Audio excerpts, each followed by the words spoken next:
Cici, lo, teluh. Assalamualaikum warahmatullahi wabarakatuh. Waalaikumsalam warahmatullahi wabarakatuh. Selamat pagi. Pagi. Kurang semangat kalau saya bilang selamat pagi luar biasa, tetap semangat ya. Ya. Dan kerja keras. Oke. Sekali lagi selamat pagi. Pagi luar biasa, tetap semangat.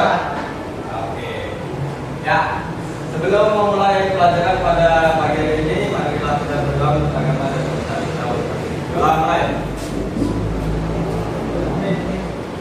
Setelah selesai, ya, sebelum memulai pelajaran pagi hari ini, saya absen dulu ya. Ya, Pak. Yang pertama, Bapak Nur Samsi, Ya, Pak. Muhammad Ardeni, Takjir, dan ketiga, Sadar Pradana, terus Hafidhur Rahman, Imam, Indra, Ferdiansah, Indra, ngantuk, waduh, cuci muka dulu mas, Indra, pengen ngantuk, Oji, Oke, oke, bagus. Jadi masuk semua ya hari ini. Ya, Masuk. Saya sangat senang sekali karena rajin. Ya, untuk pembelajaran pada pagi hari ini kita membahas tentang jangka sorong atau apa? Vernier caliper. Ya, betul sekali. Ada yang tahu nama lainnya lagi selain vernier caliper? Jangka sorong. Lagi ada berapa?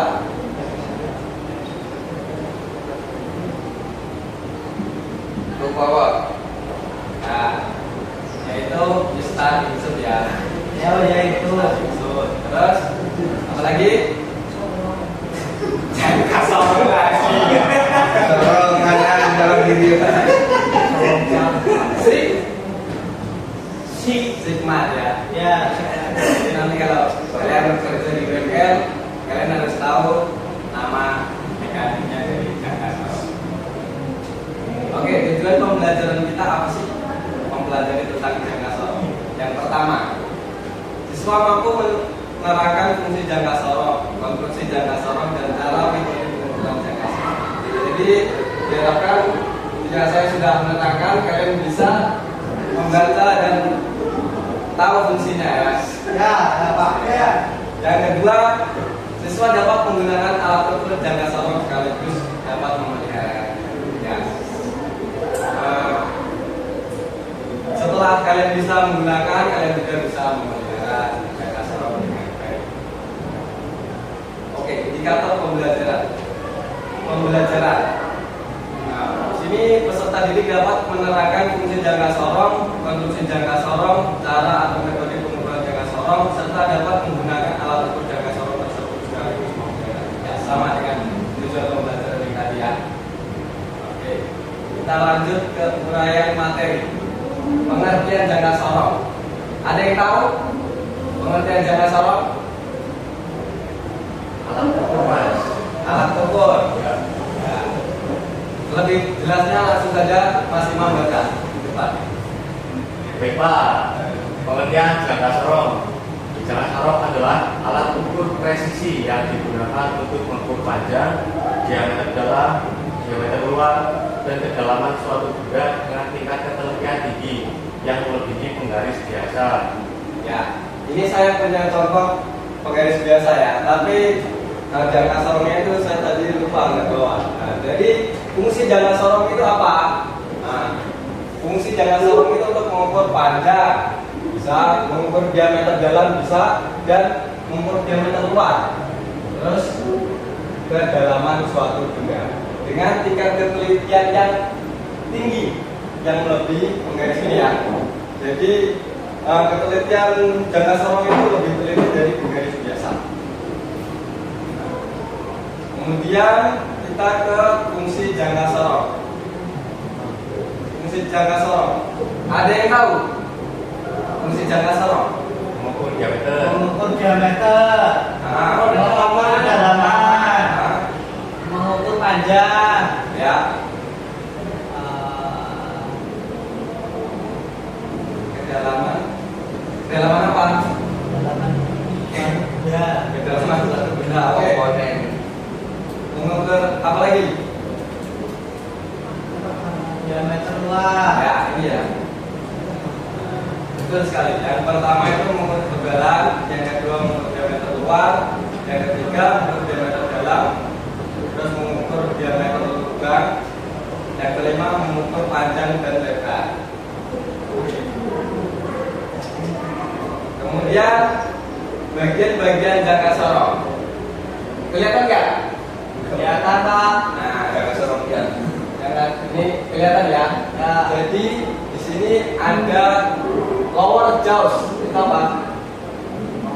Ini yang bisa untuk yang itu ya, itu bisa rapat, bisa regah ya. Ini untuk mengukur apa? Ketebalan. Nah, ini yang upper jaws Untuk Diameter Pak. diameter. Terus lock nut. Buat apa itu fungsinya? Kunci. Ya, bisa. Nah, yang ini vernier scale itu Mili. Milinya Pak. ya, skala Gaussiusnya ya. Ya Pak. Nah, kemudian ada deprut, ini nggak apa-apa. Kedalaman. Sekali, pintar kan? Saya rasa ini sudah sangat susah. Bagus. Ya, jenis-jenis jangka sorong. Di sini ada berapa? Apa saja?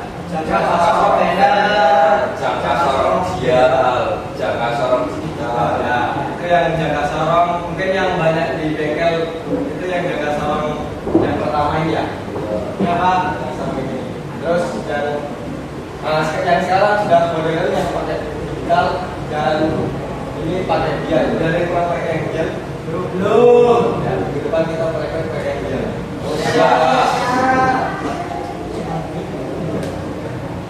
Oke, proses pengukuran jangka sorong.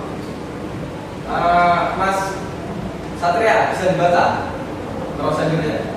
Pertama, mengukur suatu benda dari sisi luar dengan cara dijepit. Kemudian mengukur sisi dalam suatu benda dengan biasanya berupa lubang atau pada pipa maupun lainnya dengan cara diukur. Yang ketiga, mengukur kedalaman celah atau lubang pada suatu benda dengan cara menancapkan atau menusukkan bagian pengukur. Jangka sorong memiliki dua macam skala, skala utama dan skala Gaussius.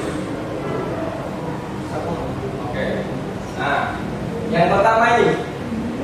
Yang pertama mengukur suatu benda dari sisi luar dengan cara dijepit. Tadi itu yang bisa membuka itu ya. Iya, Pak. Menurutnya itu. Nah, yang kedua mengukur sisi dalam suatu benda.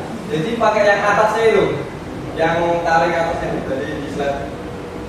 Nah, yang ini, ya, yang ini. Terus yang ketiga mengukur kedalaman celah atau lubang pada suatu benda dengan cara menancapkan atau menusuk bagian pengukur. Jangka sorong memiliki dua skala. Nah, ya, ini yang belakangnya tadi itu ya, yang lancip itu untuk mengukur kedalamannya.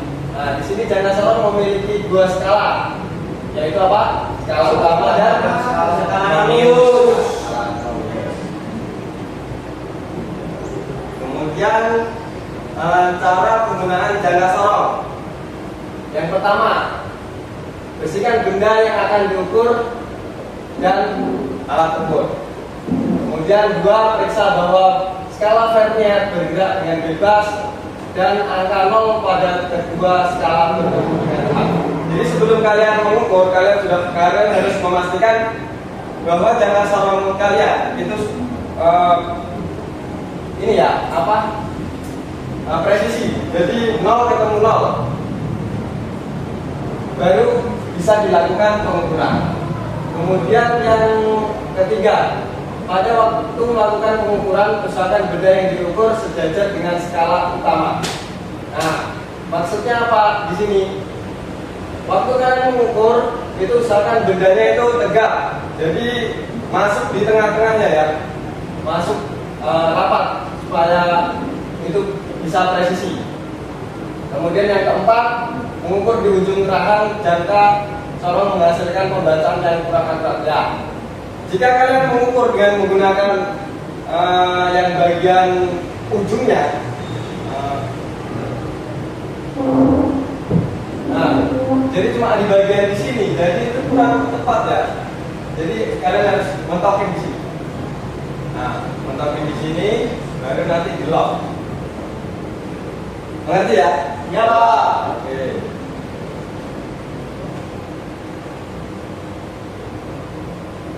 Nah, di sini cara membaca skala pengukuran pada jangka sorong. Mas Dani boleh bantu dibaca? Cara membaca skala ukuran pada jangka sorong. Jangka sorong yang banyak beredar pada umumnya mempunyai dua sistem satuan, yaitu sistem metrik dan sistem inci. Sistem metrik terdapat pada bagian bawah, sedangkan sistem inci terletak pada bagian atas. Masing-masing sistem mempunyai dua skala, yaitu skala utama dan skala radius atau skala Vernier.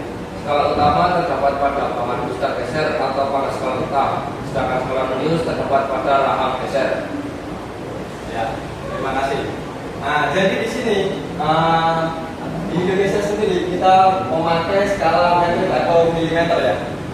Kita jarang pakai inci. Nanti minggu depan kita bahas yang inci. Tapi kita harus mempelajarinya supaya kita sama-sama bisa. Nah, di situ terdapat skala utama pada badan mistar. Skala utama terdapat pada badan mistar geser atau pada skala tetap. Nah, jadi yang tetap itu skala utamanya ya. Yang bergerak itu skala Nonius. Dan itu yang komanya. Ya. Oke. Sekarang ke jangka sorong dengan ketelitian 0,01 mm.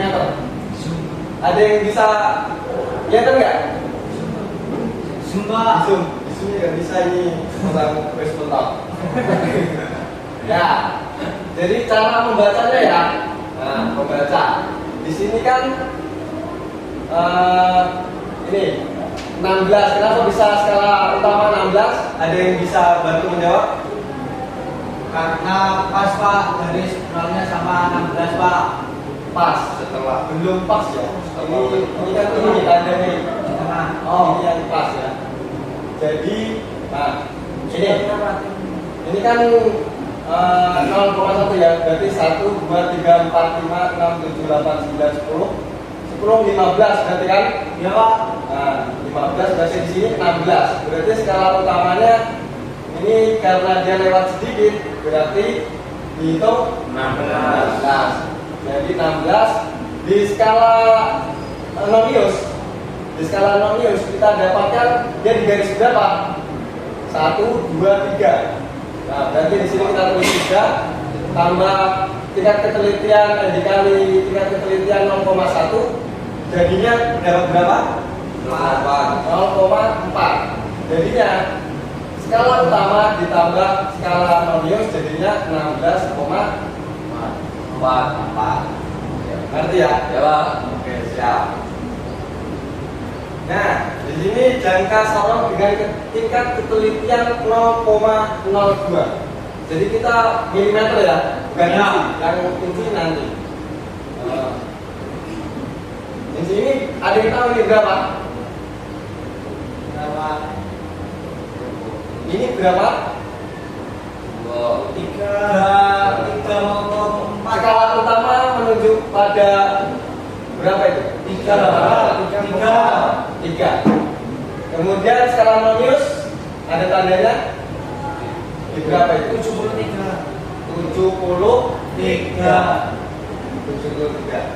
Oke, kita lihat. Nah, skala utama berada di 3. Benar. Pada skala Nonius ini 38. Kenapa bisa 38? Karena hitungannya normal Pak. Hah? Iya lah, kan 1 sampai 0 sampai 1. Gimana Pak? Ini salah nih. Ini benar.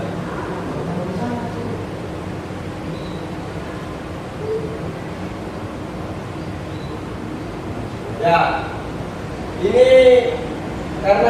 lompatan berapa? 0,02. 0,02. Jadi setiap lompatan itu nilainya 0,2 ya. Jadi di sini berarti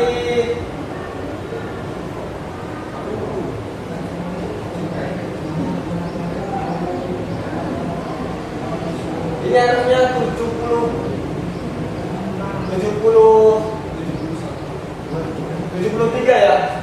73 ini bukan 38. Ini salah ketik. Iya. 73. Jadi 73 ditambah 0,02 jadinya 76. 0,76. Ya.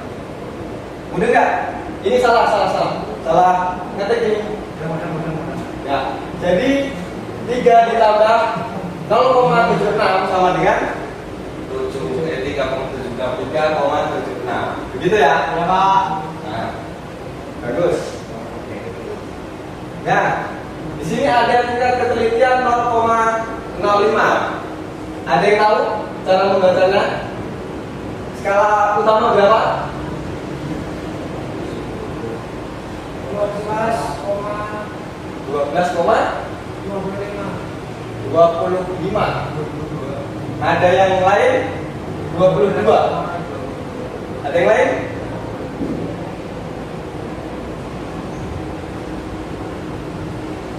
Berarti 0, berapa tadi Mas Afif? 12,25. Ya. Mas Fatah 12,22. Oke, kita lihat. Nah, di sini skala utama menunjukkan bahwa ini 12 lewat sedikit ya, lewat sedikit. Jadi kita tulis di sini 12 mm pada skala utama dan pada skala nonius. Di sini kita lihat garisnya 1, 2, 3, 4, 5. Jadi 5 ya.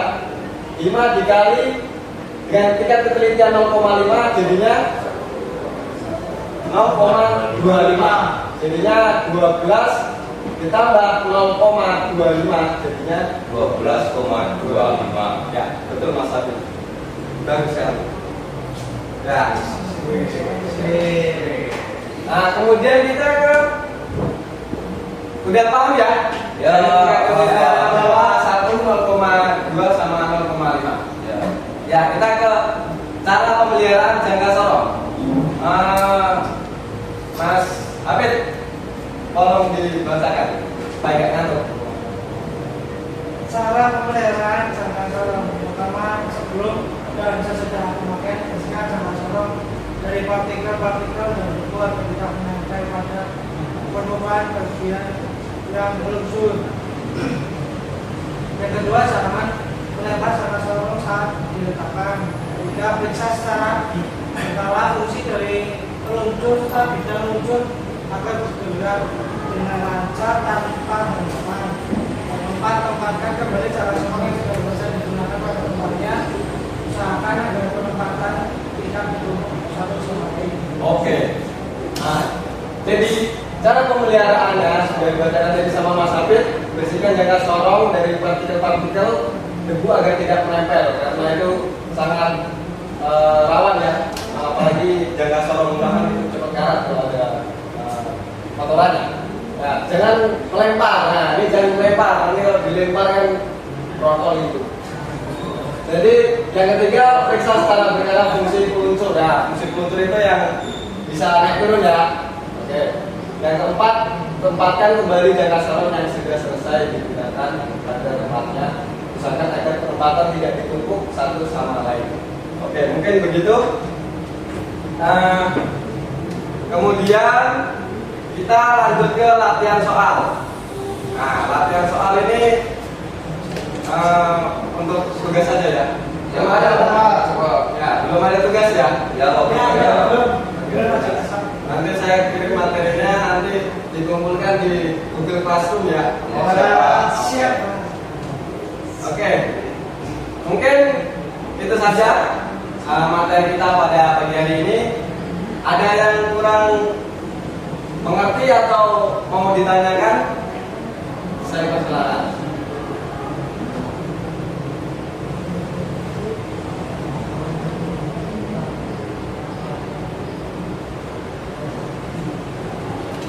Sudah paham?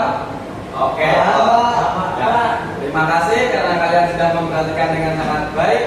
Mungkin untuk saya cukupkan sekian materi kita pada pagi hari ini. Kurang lebihnya saya mohon maaf. Wabillahi taufiq wal hidayah. Assalamualaikum warahmatullahi wabarakatuh. Waalaikumsalam. Waalaikumsalam.